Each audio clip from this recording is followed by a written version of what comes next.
लखनऊ एक कदीमी शहर है जहां तारीखें सड़कों पर बातें करती हैं।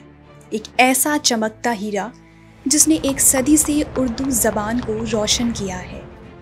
उर्दू अदब और लिटरेचर के पारखी लोगों के लिए हमारे पास एक ऐसी चीज़ है जिसकी शुरुआत आज़ादी से पहले हुई थी, जहां पर हिंदुस्तान के मशहूर शायर आकर बैठा करते थे। दानिश महल में आपका इस्तकबाल है। उर्दू ज़बान और लिटरेचर की एक पनाहगाह जो पिछले कई दशकों से सिर उठाए खड़ा है। देश की आज़ादी से लेकर आज के नए भारत तक दानिश महल एक सदी का मुंह गवाह रहा है। लखनऊ के सबसे पुराने बाजार अमीनाबाद में मौजूद है दानिश महल, जो उर्दू किताबों में माहिर है। आज दानिश महल एक जिंदा विरासत है, अनकहे किस्सों और खजानों का घर, जो सन 1939 में बनी थी। देश की आज़ादी के लिए अंग्रेज़ी हुकूमत से अपनी कलम और लेखनी के जरिए लोहा लेने वाले यहाँ परवानों की तरह बैठते थे। आज दानिश महल थोड़ा जर्जर है, लेकिन अभी भी शाम-ए-अवध में अपने हिस्से की खुशबू को समेटे हुए है। दानिश महल का मतलब पैलेस ऑफ विजडम है। पुराने दिनों में दानिश महल शहर के अदबी दिग्गजों के मिलने और शायरों, इतिहासकारों, सियासत पर गुफ्तगू करने का सेंटर प्लेस हुआ करता था।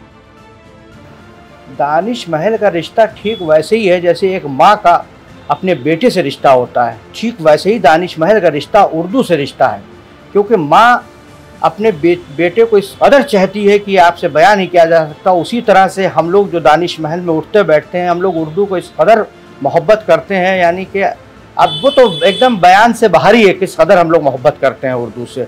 और उर्दू ही की वजह से आज भी ये दानिश महल कायम है। और उर्दू एक ज़बान नहीं बल्कि उर्दू एक तहज़ीब है। जिसको उर्दू आती है, मैं समझता हूँ वो तहज़ीब के बहुत करीब रहता है। उससे कभी कोई गलत लफ्ज़ नहीं निकलेगा, कोई गलत बात वो नहीं कहेगा, जो उर्दू को पढ़ता लिखता और समझता है।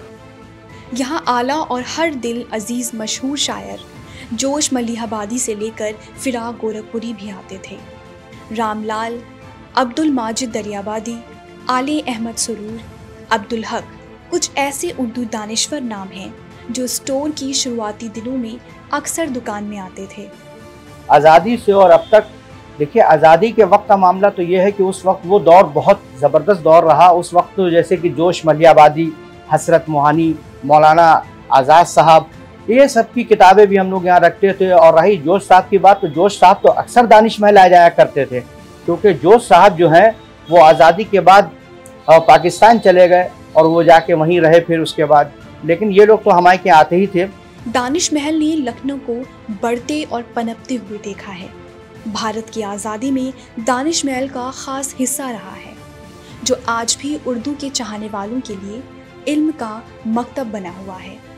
आज दानिश महल सिर्फ एक किताब की दुकान नहीं है, ये उर्दू बुक लवर्स और दानिश्वर लोगों के लिए एक सखावती मरकज़ बना हुआ है।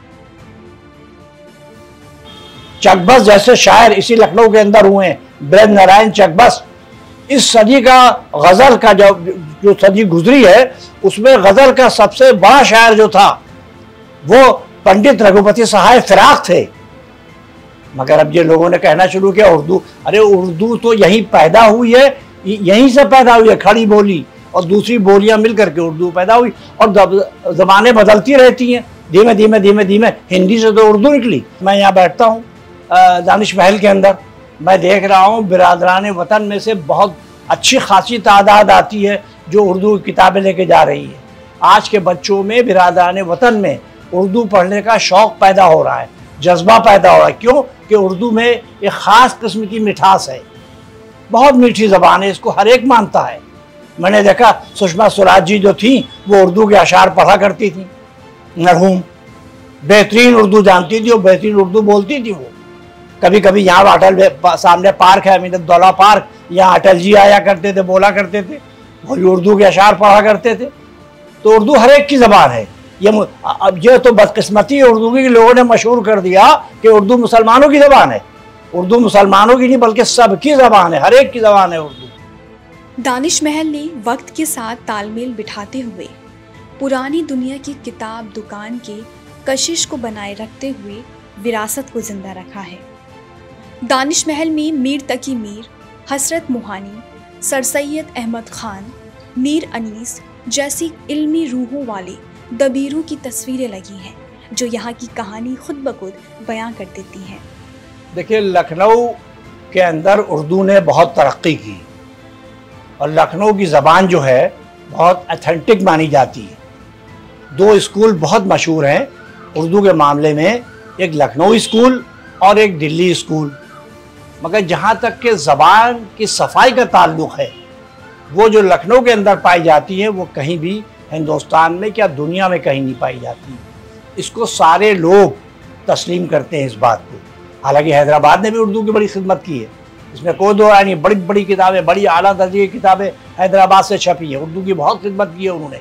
मगर जहाँ तक ज़बान का ताल्लुक़ है और तहज़ीब का ताल्लुक़ है, लखनवी तहज़ीब, चूँकि जब नादिर शाह ने दिल्ली पर हमला किया 1739 में, उसके बाद से दिल्ली बहुत ज़्यादा उजड़ गई, फिर लखनऊ आबाद होना शुरू हुआ। तो दिल्ली के लोग बड़े बड़े शुआरा जैसे मीर तकी मीर वगैरह, या ये मिर्ज़ा दबीर का ख़ानदान, मीर अनीस का ख़ानदान, ये सब लोग दिल्ली से लखनऊ तशरीफ़ लाए थे और यहाँ आने के बाद उन्हीं ने इसको रौनक बख्शी। नवाबी ने, अवध ने बहुत ज़्यादा इसमें खिदमत अंजाम दी और उर्दू आगे बढ़ती रही। बड़े बड़े मुशायरे होते थे, ज़बान पर बहुत काम हुआ। ज़बान नासिकी मशहूर है, नासिक साहब भी लखनऊ के थे, आतिश भी लखनऊ के थे। एक शेर शुआरा उस ज़माने में पैदा हुए। लखनऊ शहर बेशकीमती गंगा जमुनी तहजीब का सबसे अच्छा आईना रहा है। दानिश महल ने शायरों, दानिश्वर लोगों, इल्मी और उर्दू लिटरेचर के सरपरस्तों के लिए शानदार बैठकी के तौर पर निशान बनाया। ये जगह उर्दू शायरी और लिटरेचर के चाहने वालों के लिए ख़ास जगह है। आइए इस जादुई जगह पर आए जहाँ हवा भी फुसफुसाती हुई शायरी और नज़मों से गूंजती है।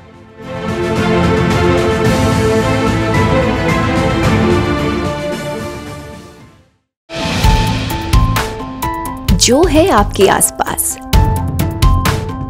आपके शहर का खास, वो दिखाएगा आपको DNN 24, आपका अपना डिजिटल न्यूज नेटवर्क। तो फिर कीजिए लाइक, सब्सक्राइब और फॉलो।